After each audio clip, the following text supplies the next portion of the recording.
Bismillahirrahmanirrahim. Assalamualaikum warahmatullahi wabarakatuh. Innal hamdalillah nahmaduhu wa nasta'inuhu wa nastaghfiruh. Wa na'udzu billahi min syururi anfusina wa sayyiati a'malina. May yahdihillahu fala mudhillalah wa may yudlil fala hadiyalah. Wa asyhadu an la ilaha illallah wahdahu la syarikalah. Wa asyhadu anna Muhammadan abduhu wa rasuluh. Allahumma shalli ala nabiyyina Muhammad wa ala alihi wa man tabi'ahum bi ihsan ila yaumiddin. Allahumma inna nas'aluka ilman nafi'a wa rizqan thayyiba wa amalan mutaqabbala. Puji syukur kita panjatkan pada Allah.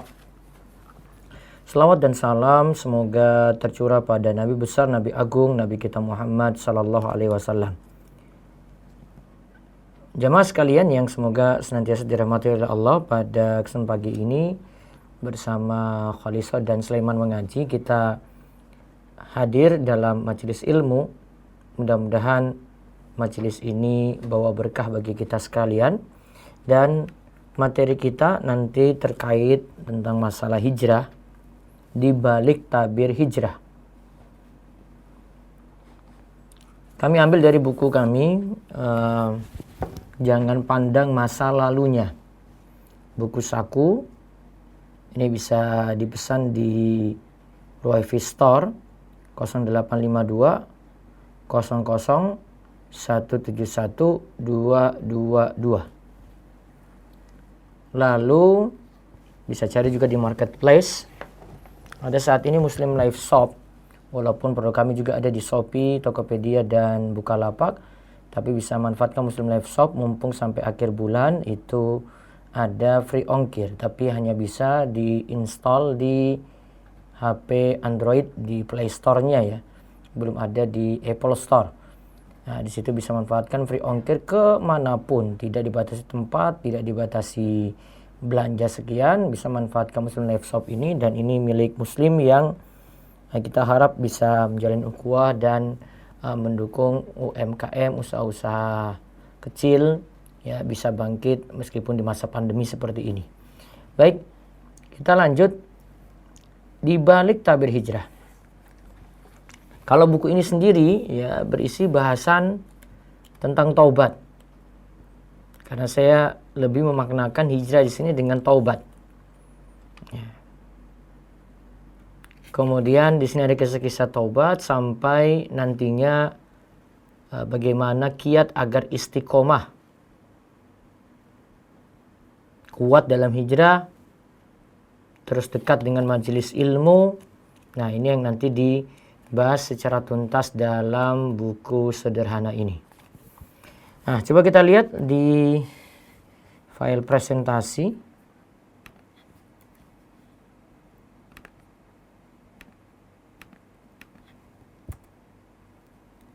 Ya. Kita mulai dari apa itu hijrah. Secara etimologi, hijrah adalah lawan kata dari wasol. Wasol itu bersambung. Maksud hijrah di sini adalah berpisahnya seseorang, entah berpisah dengan badan, berpisah badan, atau dengan lisan, atau dengan hati. Asal hijrah di sini bermakna meninggalkan, yaitu meninggalkan berbicara atau meninggalkan perbuatan. Maka kalau kita sebut tidak berbicara pada orang lain, kita sebut dengan hajar. Nah, itu punya asal kata yang sama. Jadi secara umum artinya itu meninggalkan.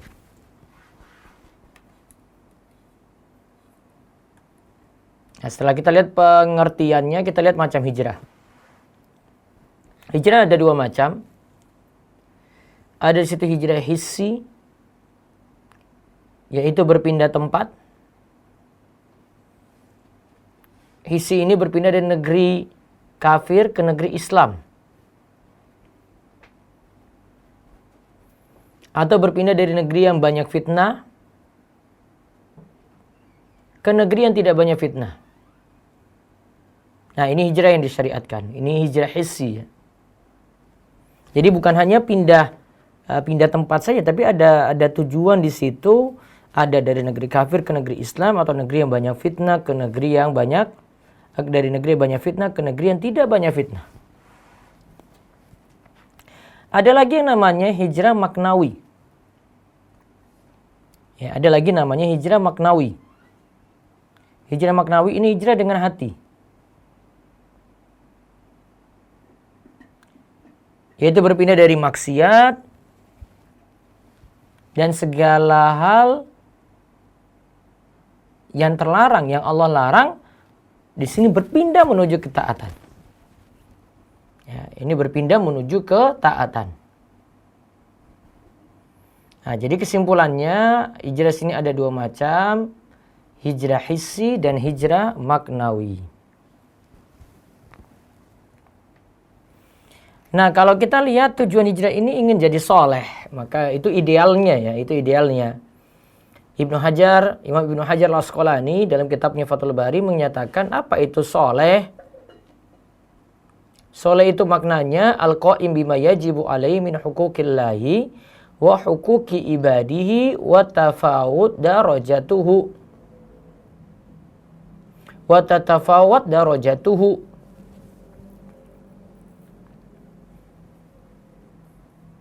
Ibnu Hajar katakan soleh itu orang yang menjalankan kewajiban terhadap Allah. Ya, menjalankan kewajiban terhadap Allah dan kewajiban terhadap sesama hamba Allah.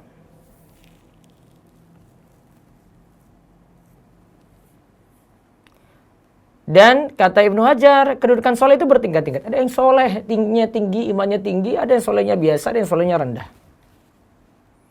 Nah, kalau kita ingin garis bawahi dari pengertian soleh di sini, idealnya kalau orang berhijrah tujuannya ingin jadi soleh, maka yang dimaksud soleh di sini adalah orang yang menjalankan kewajiban terhadap Allah dan menjalankan kewajiban terhadap sesama. Maka dua poinnya di sini. Jadi dia bukan hanya mementingkan ibadah saja, tetapi hubungan yang baik dengan sesama. Nah, kalau kita tidak bisa sesempurna itu, sesempurna imannya, ya minimal itu mendekati.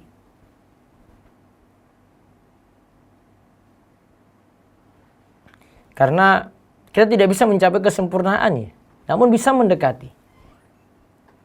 Ada hadis dari Abdullah bin Umar radhiyallahu anhu, ia berkata, "Innaman nasu kal ibil al-mi'ah, la takadu tajidu fiha rahilatun."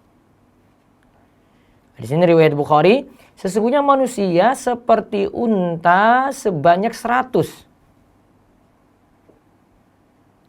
Hampir-hampir tidaklah engkau dapatkan di antara unta-unta tersebut seekor pun yang layak untuk ditunggangi. Karena semua itu perfect, tidak sempurna.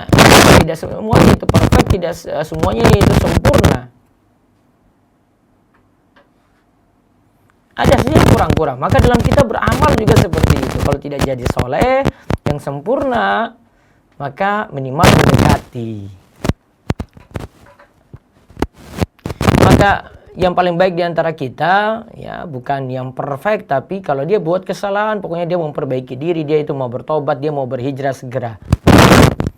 Dari Anas bin Malik radhiyallahu anhu, ia berkata bahwa Rasulullah sallallahu alaihi wasallam bersabda, "Kullu ibni Adam khatta'un wa khairu khatta'ina at-tawwabun." Setiap manusia itu pernah jatuh pada kesalahan. Namun yang paling baik dari yang berbuat salah itu adalah yang mau bertobat. Jadi setiap manusia itu pernah jatuh dalam kesalahan. Namun yang paling baik itu bukan yang salah tadi, ya tetap salah, dia perbaiki diri. Yang terbaik itu adalah yang mau bertobat. Hadis riwayat Tirmidzi, Ibnu Majah, Ahmad, Syalbani mengatakan hadis ini hasan.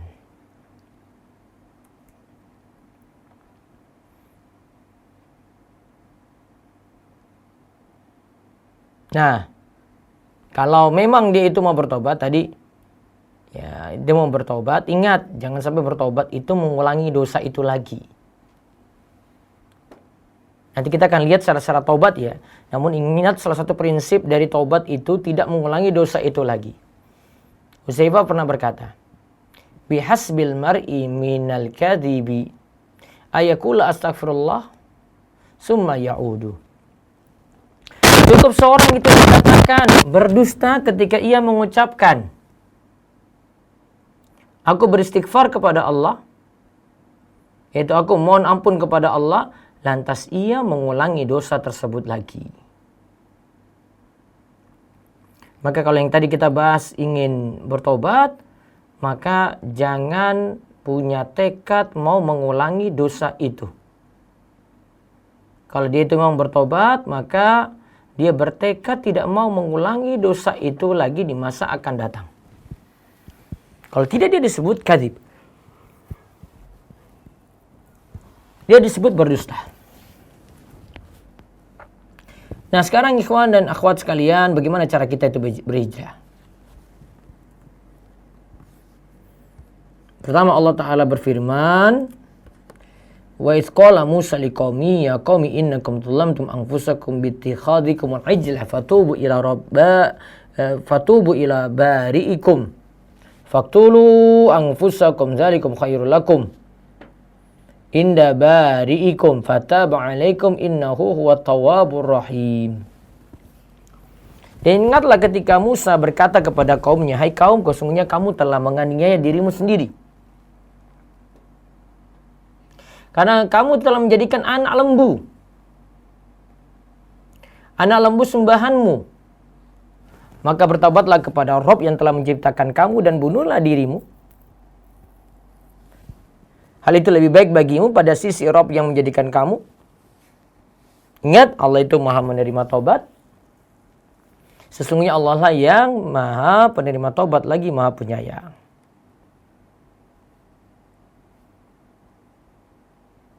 Di sini disuruh kalau lakukan kesalahan tadi, fatubu ila bari'ikum. Bertobatlah kepada Rabbmu yang telah menciptakan, yang telah menjadikanmu.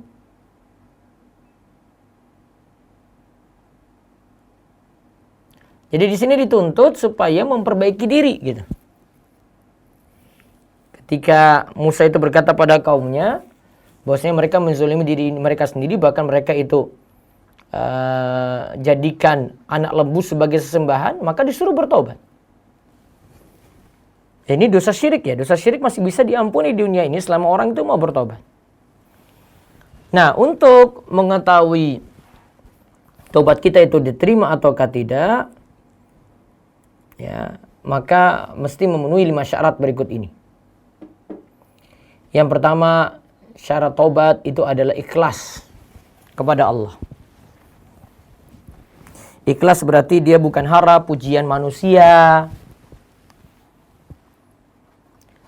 Bukan dia itu berharap, wah saya ini ya disebut hijrah dong. Teman-teman saya kan hijrah.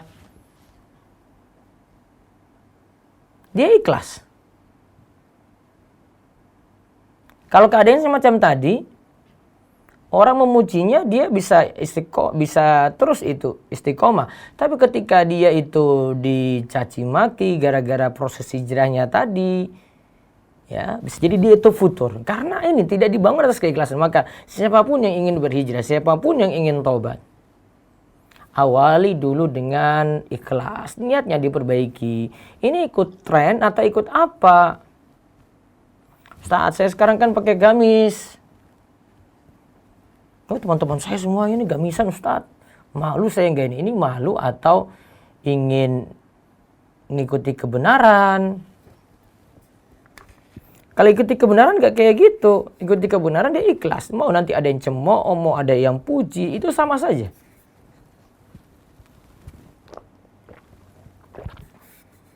Itu pertama ya. Jadi kita luruskan niat. Kalau kita mau berhijrah, berpindah ke lingkungan baru, dulu lingkungan rusak, tinggalkan maksiat. Apa maksud dari kita tinggalkan tadi? Niat kita untuk apa? Niat kita untuk siapa? Kalau niatnya karena Allah, untuk jadi diri lebih baik, untuk dekat ke surga, nah itu namanya ikhlas dalam taubat. Maka jadikan hijrah, jadikan taubat seperti itu. Jadi jangan karena tren. Sengaja luruskan niat kita semuanya. Kemudian yang kedua, menyesal. Menyesal ini bisa sampai sedih dan menangis. Ya Allah, dulu kok saya pernah lakukan kayak gini ya. Ya Allah, kok bodoh banget saya ya, kok masih seperti itu ya, saya kok nggak bisa berubah ya.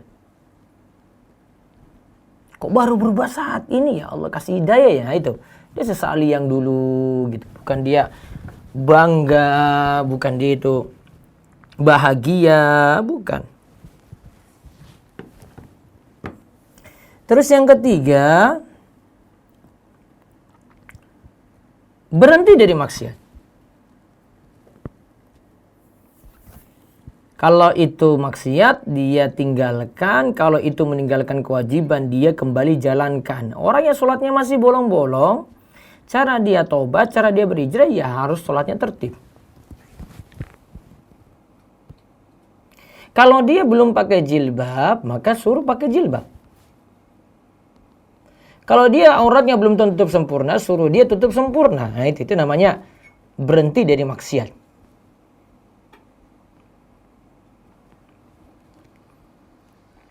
Yang belum dikerjakan maka dilakukan. Yang sudah terlanjur kerjakan, apalagi itu dosa maksiat sampai dosa besar, sampai kesyirikan dan kafiran, dia stop, berhenti. Tidak lanjut.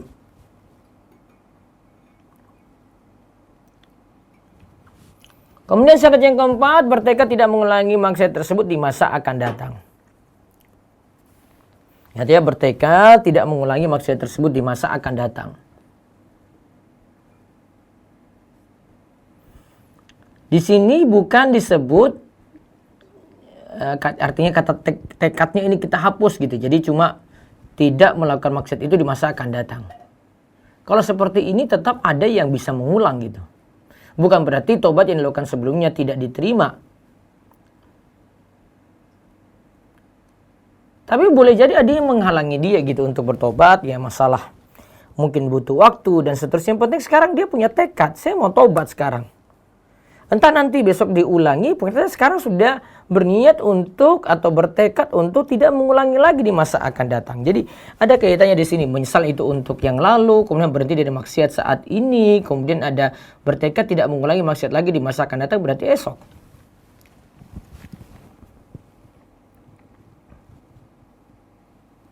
Lalu yang keenam, bertobat di waktu diterimanya tobat. Bertobat di waktu diterimanya tobat. Yaitu ada dua waktu ya, sebelum matahari terbit dari arah tenggelamnya dan sebelum nyawa sampai ke kerongkongan.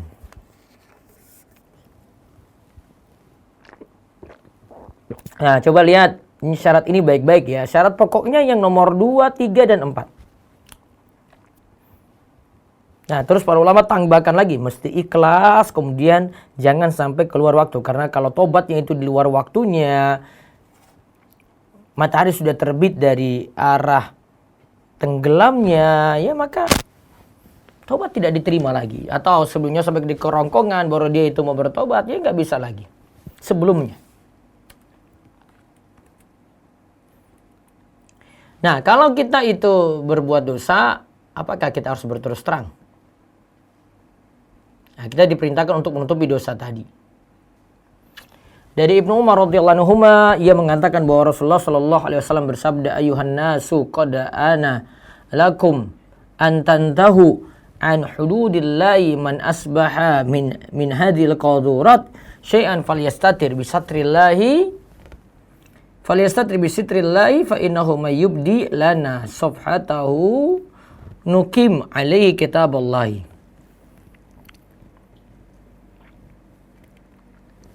Wahai sekalian manusia, aku telah mengingatkan kalian untuk berhati-hati pada batasan-batasan Allah.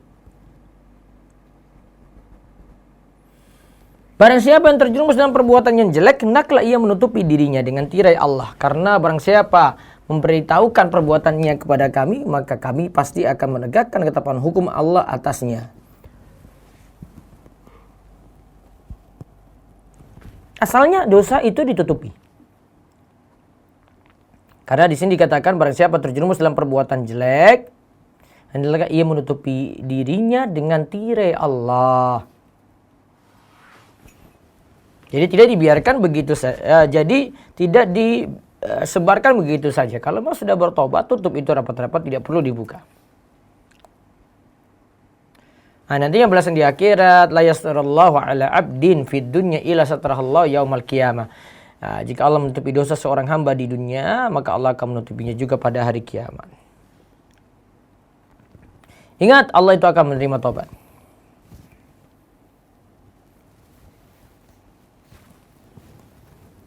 Allah itu akan menerima tobat. Dalilnya ini yang menunjukkan tobat dari dosa apapun ya.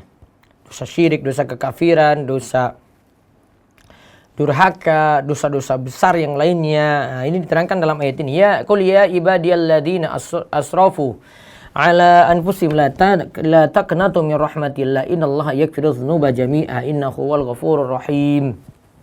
Katakanlah, hai hamba-hambaku yang melampaui batas terhadap diri mereka sendiri. Janganlah kamu berputus asa dari rahmat Allah.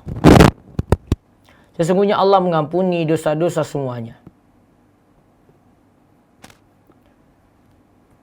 Nah, di sini disebut orang-orang yang melampaui batas, berarti dosa apapun nih. Sampai dosa syirik, dosa kekafiran.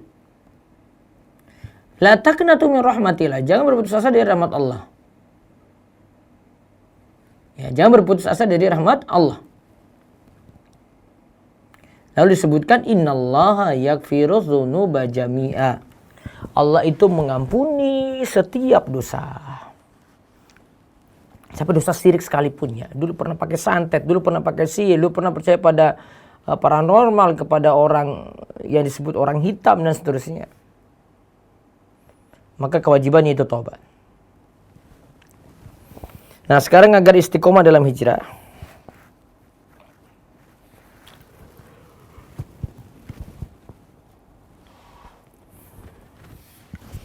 Nah, kiat istiqomah. 1. Harus dimulai dengan niatan yang ikhlas.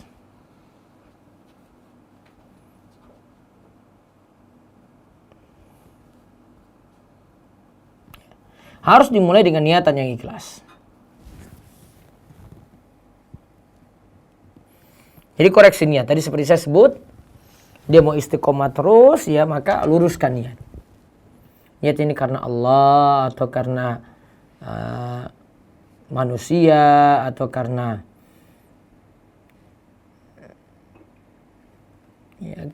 ingin mendapatkan dunia dan seterusnya. Kemudian yang kedua, kiat istiqomah adalah meninggalkan maksiat dahulu yang dilakukan. Jadi maksiat dulu ditinggalkan. Sama juga di sini termasuk lingkungan ya. Lingkungan dulu yang rusak juga ditinggalkan. Yang ketiga, bertekad untuk jadi lebih baik. Ya, bertekad untuk jadi lebih baik. Yang keempat, mencari lingkungan bergaul yang baik. Ya, mencari lingkungan bergaul yang baik.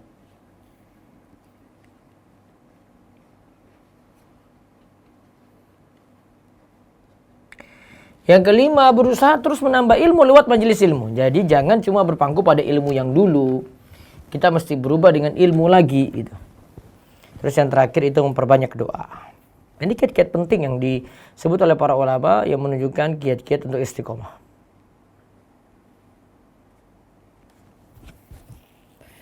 Nah, sekarang tugas berikutnya lagi biar bisa terus istiqomah dalam hijrah. Cari teman yang baik. Almar'u ala dini khalilihi falyanzur ahadukum mimman yukhalil. Seseorang tergantung pada agama teman dekatnya.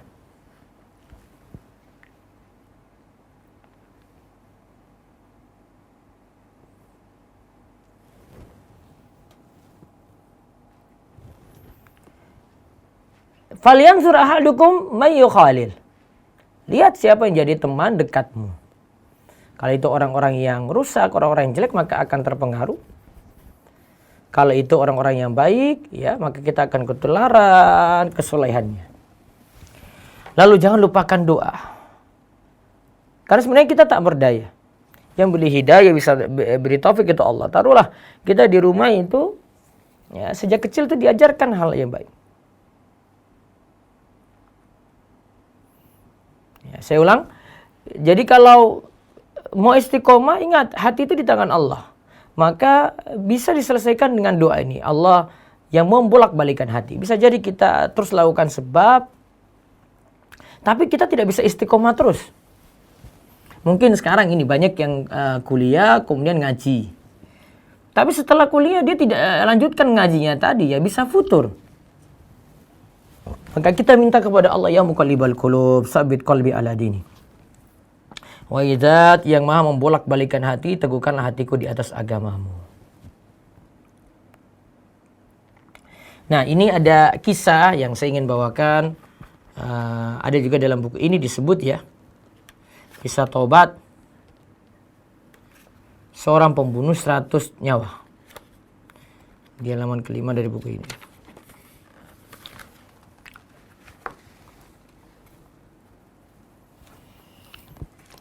Dari Abu Sa'id Al-Khudri. Abu Sa'id Sa'ad bin Malik bin Sinan Al-Khudri radhiyallahu anhu, ia berkata, dahulu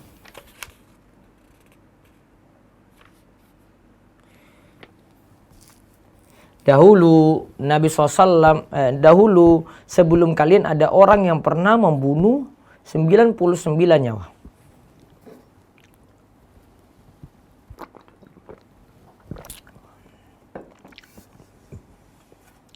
Ya. Ini bukan jumlah yang sedikit. Dan ini membunuh dosanya. Lalu ia bertanya tentang keberadaan orang yang paling alim di muka bumi. Pertama ia ditunjuki pada seorang rahib. Ya, kata kasaran kita itu rahib ini rajin ke masjid.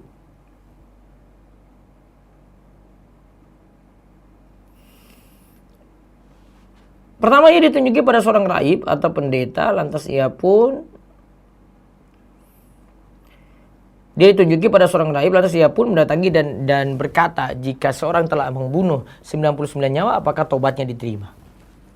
Nah, rahib ini kurang ilmu, dia jawab orang seperti itu tidak diterima. Maka dia tebas leher orang tadi yang salah dalam fatwa. Akhirnya dia telah membunuh genap jadi 100. Tapi tetap dia ingin berubah. Kemudian ia kembali lagi bertanya tentang keberadaan orang yang paling alim di muka bumi. Ia pun ditunjuki kepada seorang alim. Jika seorang telah membunuh 100 jiwa, jadi ditanya di situ ya. Jika seorang anak itu jika ada yang membunuh 100 jiwa, jika seorang itu telah membunuh 100 jiwa, apakah tobatnya masih diterima? Ini dia tanya pada pendeta atau rahib yang lainnya ya. Tapi ini lebih punya ilmunya. Dia seorang alim. Alim itu pun menjawab, ya masih diterima, dan siapakah yang akan menghalangi antara dirinya dengan tobat? Dan siapakah yang akan menghalangi antara dirinya dengan tobat? Beranjaklah dari tempat ini ke tempat yang jauh di sana. Jadi disuruh pindah, disuruh hijrah. Karena di sana terdapat sekelompok manusia yang menyembah Allah. Maka kamu kembali ke tempatmu, karena tempat tersebut adalah tempat yang amat jelek. Lalu laki-laki ini pun pergi, yang ditunjukkan oleh orang alim tadi, dia menuju tempat tersebut. Ketika sampai di tengah perjalanan, maut pun menjemputnya.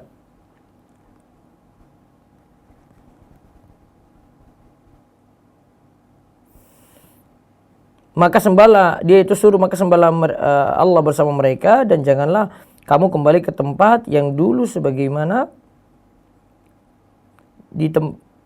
kamu kembali kepadamu yang ke tempatmu yang dulu, karena tempat tersebut adalah tempat yang amat jelek. Kemudian laki-laki ini pun pergi menuju ke tempat yang ditunjukkan oleh alim tadi. Ketika sampai di tengah perjalanan, maut pun menjemputnya. Akhirnya terjadilah perselisihan antara malaikat rahmat dan malaikat azab.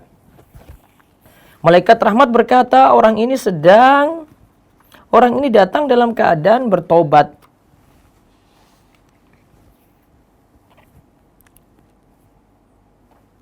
Kemudian malaikat satunya tadi katakan, wah dia kan tuh belum tobat, belum nyampe. Nah, malaikat azab itu kemudian lalu datanglah malaikat lain untuk mendamaikan. Mereka pun sepakat untuk menjadikan haji sebagai amalan.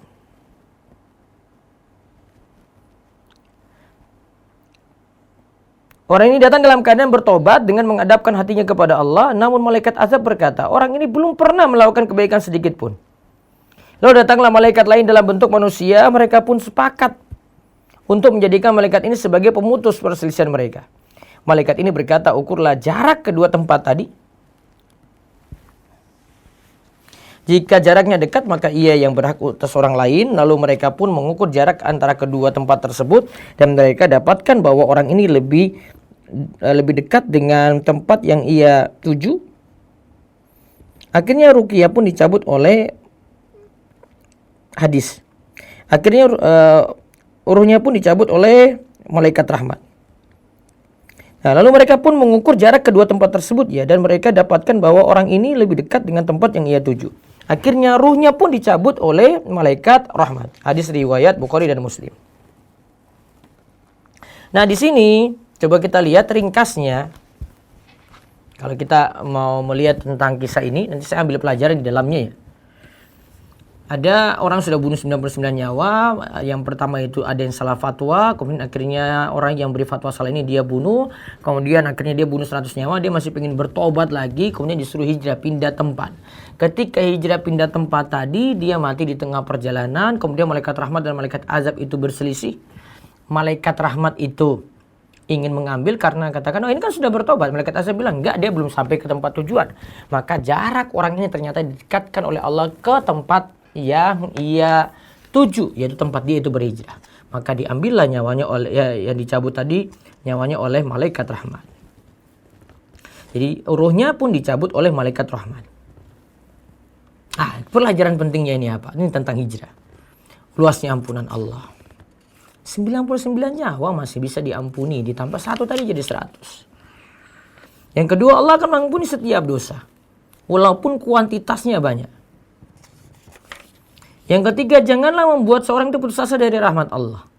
Gak boleh itu kalau dia mau bertobat. Sama juga ya, kalau orang mau berhijrah. Sama juga ada orang yang baru mau ngaji. Dia memakai jilbab biasa gitu ya. Ya sudah, biarkan dulu, biar nanti dia berubah dengan sendirinya. Dia membuat orang itu putus asa dari rahmat Allah. Yang keempat, seorang yang melakukan dosa beberapa kali dan ia bertobat, Allah pun akan mengampuninya. Ini buat dosa berulang kali dan pengen tobat lagi, dia ulang lagi, pengen tobat lagi, dia ulang lagi, pengen tobat lagi. Walaupun tadi kita bahas yang cara tobat itu adalah tidak diulangi lagi. Namun bukan maksudnya tidak diulangi begitu saja, bukan. Tapi bertekad tidak mau mengulangi lagi. Adapun kalau sudah seperti ini, kok ternyata mengulangi lagi, bahkan itu dosa yang sama. Ya mudah-mudahan yang tobat yang sebelumnya diterima sehingga dia butuh dengan tobat yang baru. Kemudian faedah yang lainnya lagi, diterimanya tobat seorang pembunuh, walaupun ini dosa besar, kalau dia memang tobat akan diampuni. Kemudian yang keenam, orang yang bertobat hendaknya berhijrah dari lingkungan yang jelek. Sama juga ya kalau kita bertobat dari sesuatu yang lain ya. Ini kalau di sini dosa membunuh ya, dia pindah dari tempat itu. Bisa jadi dulu ada yang mabukan, pindah dari tempat yang jelek tadi. Bisa jadi dulu punya teman-teman lama, dulu nggak jilbaban, ya pindah tempat, kemudian atau dia pindah komunitas, pindah grup, kemudian dikumpul dengan teman-teman yang baik yang bisa memotivasi dia dalam beragama. Atau dulu punya pacar, ya sekarang jadi mantan, ya tinggalkan itu, hapus kontaknya, ya tidak berhubungan lagi karena nanti merusak ya masa depan orang ini yang ingin jadi lebih baik. Terus yang ketujuh, memperkuat tobat dengan cara berteman dengan orang soleh. Ingat, itu mujarab sekali. Terus yang kedelapan, keutamaan ilmu dan orang yang berilmu. Karena tadi ada orang yang berilmu yang benar fatwa, dia selamat. Ada orang yang tidak berilmu, dia salah fatwa, akhirnya celaka sendiri, malah dia itu dibunuh. Jadi genap orang yang tadi, si pembunuh tadi membunuh 100 nyawa. Kemudian kesembilan, orang yang berfatwa tanpa ilmu hanya membawa kerusakan saja. Hati-hati, tadi pendeta pertama salah fatwa. Dan kesimpulan yang paling utama dari kisah ini adalah luasnya rahmat Allah Subhanahu wa taala. Sekarang yang terakhir, kapan mau hijrah? Apa kita mesti tunda-tunda lagi? Atau kita segera untuk berhijrah? Jawabannya ayat ini, Ali Imran ayat 133. Wasari'u ila magfirati min rabbikum wa jannatin arduha ka'ardis samai wal ard. Wa jannatin arduha samawati wal ard. Uiddat lil muttaqin. Ali Imran ayat 133. Dan bersegeralah kamu kepada ampunan dari Rabbmu dan kepada surga yang luasnya seluas langit dan bumi dan disediakan untuk orang-orang yang bertakwa. Kalimat yang awal disebut wasari'u. Bersegeralah. Fi'il amr. Menunjukkan perintah. Perintahnya bagaimana? Segera. Tidak tunda-tunda. Kalau bisa berhijrah hari ini, detik ini, segera. Karena kalau tunda lagi kita tidak tahu. Sampai kapan nanti kita itu bisa punya kesempatan untuk bertobat. Kalau tidak disegerakan. Maka jangan tunda-tunda. Ya, segera kita itu memperbaiki diri, maksiat ditinggalkan, kembali taat kepada Allah, dan terus berada dalam majelis orang-orang baik agar diri kita menjadi baik. Nah, nanti ada pembahasan juga kalau orang mau hijrah, ada yang taubat yang mesti syarat yang dia penuhi ya. Kalau taubatnya itu kaitan dengan hak manusia, dia mesti selesaikan. Misalnya taubat dari mencuri. Yang jelas mencuri dosa besar kan? Kalau ini hak orang lain, kalau dia mencuri, dikembalikan hasil curiannya tadi. Dikembalikan kepada orang yang punya barang tersebut.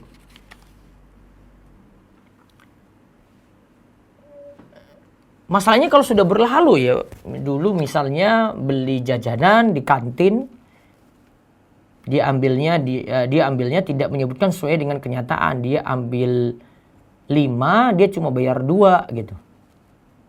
Nah, nyorong kan, mencuri kan. Ya kalau orang itu masih hidup, ya dibayar gitu. Ini ibu kantin ya yang masih hidup tadi, dia bayar nih. Ini bu jajannya yang dulu saya ambil, saya mohon maaf. Minta kehalalannya. Minta maaf. Namun kalau dia sudah meninggal gimana Ustadz? Maka caranya adalah uang jajanan tadi berapa disedekahkan atas nama dirinya. Yaitu diri orang yang diutangi tadi. Dan sebenarnya modal paling utama hijrah itu jangan yang tadi saya sebut di awal ya, jangan hanya ikut tren. Hijrah yang paling benar itu kalau saat ini kita itu mau berubah, mau thalabul ilmi, mau ngaji. Itu hijrah yang paling utama itu. Mau ngaji. Dan bagi yang punya kemampuan untuk belajar lebih banyak, lebih dalam, kesempatannya tidak terlalu sibuk ya. Dibandingkan dengan yang sudah berkeluarga gitu. Ini anak-anak muda, ya mungkin anak-anak muda yang hadir pada kesempatan pagi ini ya bisa dengan belajar bahasa Arab, dalami bahasa Arab baik-baik. Itu kuncinya itu. Kan sampai kita menyesal nanti ketika sudah berkeluarga, sudah usia tua, kemudian bahasa Arab belum bisa. Ini penting sekali. Nah, sekarang ada kursus-kursus online itu bisa diikuti. Bisa didalami. Mumpung ada waktu. Jangan hijrah hanya tren saja. Saya berubah Ustadz. Saya sekarang penampilan Ustadz. Saya sekarang sudah agamis Ustadz. Saya ini sekarang sudah jilbab lebar. Saya laki-laki, jenggot saya sudah lebat, sudah lebat banget ini. Sudah panjang, lebat banget. Jangan hanya pentingkan penampilan. Namun yang lebih penting itu bagaimana perubahan kita itu dari ilmu. Dan ilmu ini nanti buat kita istiqomah terus. Kalau memang hanya ikut tren saja, biasanya cuma berlalu berapa waktu sih? Mungkin ketika dia sudah menikah karena dia ikut tren saja, ikut temannya. Atau mungkin karena ikut akhwat yang mau dia nikahi. Ya setelah nikah nanti tidak istiqomah lagi. Ya kan yang paling utama hijrahnya adalah dengan lebih rajin hadiri majelis ilmu. Belajar. Jangan lupakan ini. Jadi pembahasan yang panjang lebar tadi, ya, walaupun kita tidak bahas ini secara tuntas, namun poin-poinnya sudah kita tarik atau kita ambil. Poin paling utama dalam berhijrah adalah terus dekat dengan majelis ilmu. Makanya Nabi SAW itu nasihati Hanzalah yang merasa futur ketika di rumah, kurang semangat ketika di rumah. Nabi katakan padanya, ya, sa'atan. Kalau mau berubah itu sedikit demi sedikit, setahap, sesaat demi sesaat gitu. Karena Hanzalah itu rasakan ketika berada dalam majelis ilmu, kok seperti berada di taman surga. Ketika pulang di rumah, kok semuanya jadi terlupakan gitu. Ya bisa istiqomah, berubah sedikit demi sedikit. Pokoknya ingin jadi lebih baik. Ya, wallahu a'lam bishawab. Itu yang bisa kita kaji di kesempatan pagi ini. Ya, demikian. Silakan jika ada yang bertanya, kayak matikan screen sharing. Monggo. Fadhal. Jazakumullahu khairan pada Ustadz Abdul yang telah memberikan materi. Kemudian ada beberapa pertanyaan yang masuk, Ustadz. Ya. Yang pertama, sebentar Ustadz. Lewat apa nih? Chat ini ya, chat Zoom. Iya, Ustadz. Assalamualaikum Ustadz. Waalaikumsalam warahmatullahi wabarakatuh. Perempuan yang selalu menerima semua keburukan semua masa lalu laki-lakinya, sedangkan laki-laki tidak menerima semua keburukan si perempuannya. Bagaimana cara kita sebagai perempuan untuk menyikapi hal tersebut, yang kadang mengakibatkan perempuan tersebut minder untuk menikah? Sebentar. Jazakumullahu khairan. Ya, coba diulang. Perempuan yang selalu menerima semua keburukan semua masa lalu laki-lakinya, sedangkan laki-laki tidak menerima semua keburukan si perempuannya. Bagaimana cara kita sebagai perempuan untuk menyikapinya, Ustadz? Yang kadang mengakibatkan perempuan tersebut minder untuk menikah. Perempuan dulu punya masa lalu. Gitu. Ya, terus Masa lalu. Sedangkan laki-laki tidak menerima semua keburukan si perempuannya. Kemudian bagaimana cara kita sebagai perempuan untuk menyikapinya, Ustadz? Yang kadang mengakibatkan perempuan tersebut minder untuk menikah. jadi yang minder ini perempuannya karena memandang masa lalunya gitu ya. Iya, Ustadz. Ya. Baik. Jadi sekarang Laki-laki tidak mau terima. iya, sekarang perbaiki diri, terus rajin ngaji, rajin belajar gitu ya untuk jadi lebih baik. Wallahu a'lam. Ya, terus. Assalamualaikum Ustadz. Semoga Ustadz dan para tim dan kaum muslimin selalu berada dalam lindungan Allah. Izin bertanya Ustadz, ketika kita sudah menyesali dan bertaubat dari perbuatan kita di masa lalu dan sudah minta maaf sama orang yang tanpa sengaja pernah kita sakiti, tapi dia tidak terima, Ustadz. Dia tidak terima dan menyebarkan di sosmednya tentang perbuatan kita di masa lalu. Kemudian sikap apa yang harus kita lakukan, Ustadz? Jazakallahu khairan. sikap yang dilakukan. Ini saya agak ada gangguan sedikit ini. Ya. Coba diulang lagi, Mas. Ketika kita sudah menyesali dan bertaubat dari perbuatan kita di masa lalu dan sudah meminta maaf sama orang yang tanpa sengaja pernah kita sakiti, tapi dia tidak terima, Ustaz, dan menyebarkan di sosmednya tentang perbuatan kita di masa lalu. Kemudian sikap apa yang harus kita lakukan, Ustaz? Ini bisa tegur langsung yang nyebar aib kita dulu. Kemudian sekarang ini perbaiki diri terus. Yang ini kalau bisa dihapus kalau punya akun-akun dulu ya. Ya, akun dulu bisa dihapus sebisa mungkin saja. Kalau itu bisa dihapus ya jejak digital yang dulu itu bisa terlupakan dan orang tidak ungkit-ungkit lagi. Wallahu a'lam. Ya, terus. Bismillahirrahmanirrahim. Assalamualaikum Ustaz. Bagaimana cara menasihati orang tua agar berhenti dari ikut MLM dan agar segera mendapatkan taufik untuk bertaubat? Agar mendapatkan taufik untuk bertobat ya. Nah, ini orang tua iya MLM kan dulu ya. Anak harus ini, kalau anak yang nasihati dia dalami dulu MLM ya, masalahnya itu di mana, terus sebab terlarangnya itu apa. Nah, dia jelaskan kepada orang tua baik-baik tentang hukum itu. Jadi dia kuasai dulu ilmunya terus sampaikan dengan cara yang bijak pada orang tua. Wallahu a'lam. Terus. Ada lagi? Bismillah, izin bertanya Ustaz. Bagaimana jika kita berpindah ke lingkungan yang baik, namun ternyata di dalamnya masih banyak kemaksiatan yang sering dilakukan, gibah misalnya. Sedangkan kita juga punya lingkungan yang belum mengaji, namun akhlaknya baik-baik. Apakah kita boleh memilih berada pada lingkungan yang kedua, Ustaz? Iya, pilih lingkungan yang baik ya, jangan pilih lingkungan yang jelek gitu. Ya, terus berikutnya lagi. Assalamualaikum Ustaz. Ana mau bertanya. Waalaikumsalam warahmatullahi wabarakatuh. Yang pertama, Ustaz, dulu si Fulan sering meninggalkan sholat saat usia baliknya. Alhamdulillah beliau telah sadar dan ingin bertobat. Apakah sholat yang ditinggalkan harus dibayar atau bagaimana, Ustaz? Apakah sholat yang ditinggalkan mesti dibayar? Enggak perlu. Sekarang taubat saja karena sudah berlalu waktu, apalagi dia tinggalkan dengan sengaja. Pendapat paling kuat tidak ada qadha sholat untuk dia bagi orang yang tinggalkan sholat dengan sengaja. Ini pendapat ya minoritas ulama seperti Syekh Muhammad bin Shalih Al-Utsaimin. Wallahu a'lam. Ya, berikutnya lagi. Bismillah, Ustaz, jika dulu pernah mengambil snack lebih saat program pondok berbayar, yang tak ingat saya snack tersebut sudah ada porsinya masing-masing. Cara bertobatnya bagaimana, Ustaz? Minta kehalalan dari panitia, atau kalau itu tidak bisa sedekahkan atas nama cuci lah, bukan sedekahkan sih, cuci harta tadi dengan keluarkan sejumlah biaya snack tersebut. Saya bukan bilang sedekah karena cuci, karena dia manfaatkan yang tidak halal untuk dia.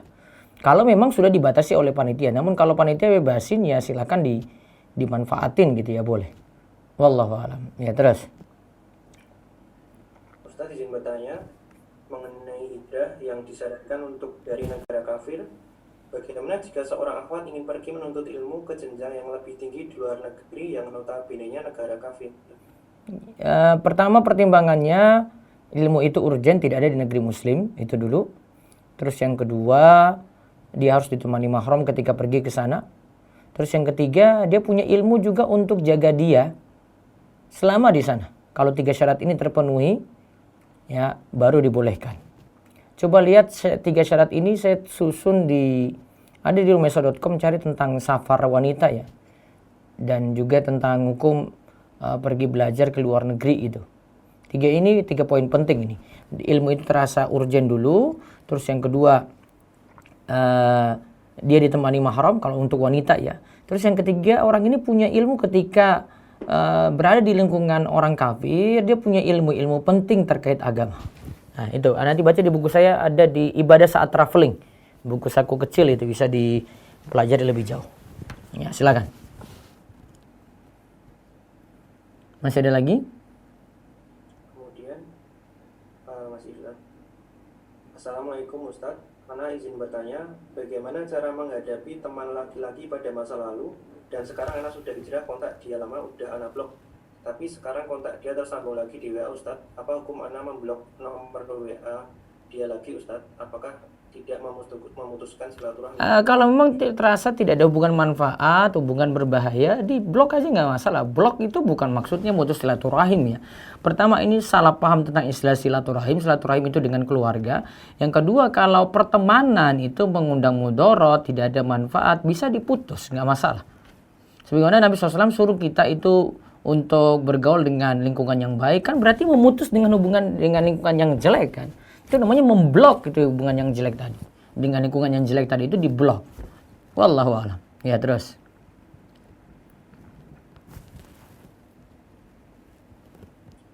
Ustaz izin bertanya, ketika awal hijrah ada rasa canggung dengan teman-teman, misal Ya. jadi lebih kaku karena bingung dalam bersikap. Iya. Bagaimana cara mengatasi hal ini, Ustaz? Nah, ini tetap bergaul itu dengan baik juga ya. Kita bergaul, tunjukkan prinsip kita. Misalnya nih para akhwat ya, tetap dengan jilbab lebar, tetap kan dia bisa bergaul baik. Tapi tentu saja tidak sebebas dulu. Teman-temannya banyak guyon, banyak canda, mungkin sering gibah, sering ngegosip. Nah, ini dia hindari, dia seperlunya deh. Dan lebih banyak nanti bergaul dengan teman-teman yang baik. Walaupun tetap dengan teman-temannya dulu ada hubungan, gak masalah. Sebatas ada kebutuhan saja. Wallahu a'lam. Terus ada lagi, silakan. Ustadz izin bertanya, apabila ada teman yang marah dengan kita tanpa kita ketahui sebabnya, kemudian kita sudah meminta maaf, tetapi hingga sekarang dia masih menjauh, apa yang harus kita lakukan dan apakah kita masih berdosa? Kita tetap meminta maaf, sudah. Kalau sudah minta maaf, sudah cukup. Urusan dia tidak mau maafkan, urusan dia dengan Allah. Yang penting kita sudah lakukan kewajiban kita, kita salah, merasa salah, pingin supaya dihalalkan, minta maaf, maka sudah selesai. Nanti urusan dia dengan Allah yang tidak mau memaafkan kita. Ya. Ustaz, bagaimana cara mengajak hijrah kalau yang ingin diajak hijrah orang tua? Mohon sarannya Ustaz, langkah-langkahnya. Nah, anak berubah saja dulu, terus bekali diri dengan ilmu, sikap dengan orang tua diperbaiki. Kalau ini kaitan anak ini kuliah juga, prestasi di kuliah itu jangan dilupakan juga, karena itu akan pengaruh pada dakwah dengan orang tua. Ya, terus. Ustaz, mengenai salah satu tantangan ketika kita itu pasti menghadap pandangan-pandangan orang di sekeliling kita. Ya. Sedikit sharing Ustaz, saya hijrah itu sekitar 2 tahun yang lalu, dan ketika itu saya kuliah di sebuah kampus swasta di Malaysia yang 90% mahasiswanya non-muslim. Justru yang saya hadapi saat itu bukan tekanan atau pandangan miring dari teman-teman. Justru cobaan itu datang dari keluarga saya sendiri. Misalkan ketika saya mulai pakai kaos kaki, dibilang ekstrim. Dan insya Allah sebentar lagi saya akan menyelenggarakan pernikahan saya, di mana saya tidak mau ada musik.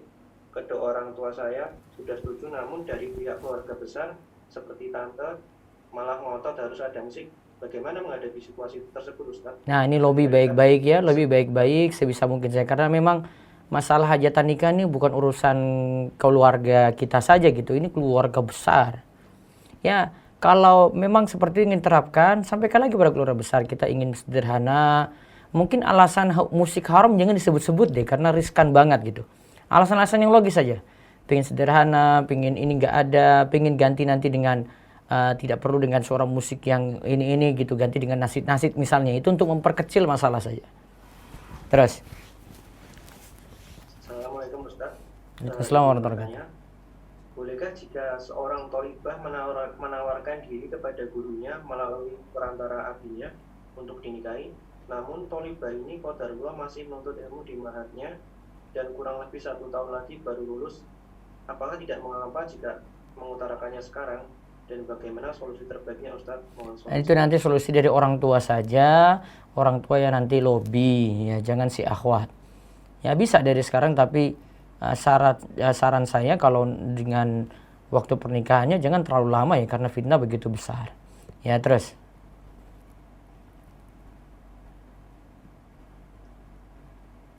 Ada lagi? Izin bertanya, secara menasihati adik yang sudah tidak mau sama sekali membaca Al-Quran, menyentuhnya pun tidak, juga kecanduan nonton TikTok. Nah, kakak nasihati baik-baik, ganti kesibukan dia dengan itu, diganti dengan hal yang lain yang manfaat ya. Nah, coba, wallahu a'lam. Ya, terus ada lagi? Ustaz, saya izin bertanya, yaitu mengenai hadis dari Ibnu Umar radhiyallahu anhuma, pada potongan, barang siapa memberitahu kepada kami, maka kami pasti akan menegakkan ketetapan hukum Allah di atasnya. Mohon penjelasannya Ustadz, maksud dari maka kami pasti akan menegakkan ketetapan hukum Allah di atasnya. Ya, maksudnya menerapkan hukum Islam kayaknya. Itu ada cerita lebih lengkapnya ya. Coba sampaikan cerita lebih lengkap dulu ya, daripada saya pandang teks itu saja. Wallahu a'lam. Dari cerita lengkap nanti akan diketahui maksud teks tadi. Ya, terus berikutnya lagi. Bagaimana kiat hijrah dari musik? Kita sudah sangat berniat untuk meninggalkan musik, tapi rasanya berat sekali, Ustaz. Agak berat. Ya, ganti aja dengan dengar murotal, dengar kajian gitu ya. Terus sibukkan waktu, nanti pelan-pelan tuh akan hilang sendiri insyaallah. Satu lagi mungkin ya. Bagaimana cara menghadirkan hati saat taubat? Gimana Ustaz, kenapa kita susah sekali menangis saat beribadah? Bisa jadi itu karena dosa juga gitu. Sekarang perbaiki diri dengan kaji ilmu, ya terus dekat dengan orang-orang soleh, paksakan diri untuk terus belajar, ya berusaha khusyuk dalam sholat, ya. Awalnya dari ilmu dulu, sudah nanti pelan-pelan tuh akan punya rasa sendiri tobatnya nanti dia akan rasakan ketika dia sudah belajar gitu. Penyesalannya akan dirasakan ketika dia sudah belajar juga. Wallahu a'lam. Baik, kemudian kajian pada kesempatan kali ini sudah selesai dan berada di penghujung acara, yaitu penutupan. Jazakumullahu khairan kepada Ustadz Abdul Tuasikal yang telah memberikan ilmu kepada kita semua. Semoga bermanfaat dan dapat diaplikasikan di kehidupan nyata. Oke. Baik, itu saja. Ya. Saya mungkin cukupkan ya, nanti kita bisa bertemu di kesempatan yang lainnya dan semoga bawa berkah bagi semuanya. Wabillahi taufiq wal hidayah wa ridwan wal inayah. Assalamualaikum warahmatullahi wabarakatuh. Monggo dari Khalisah Sleman Mengaji untuk menutup.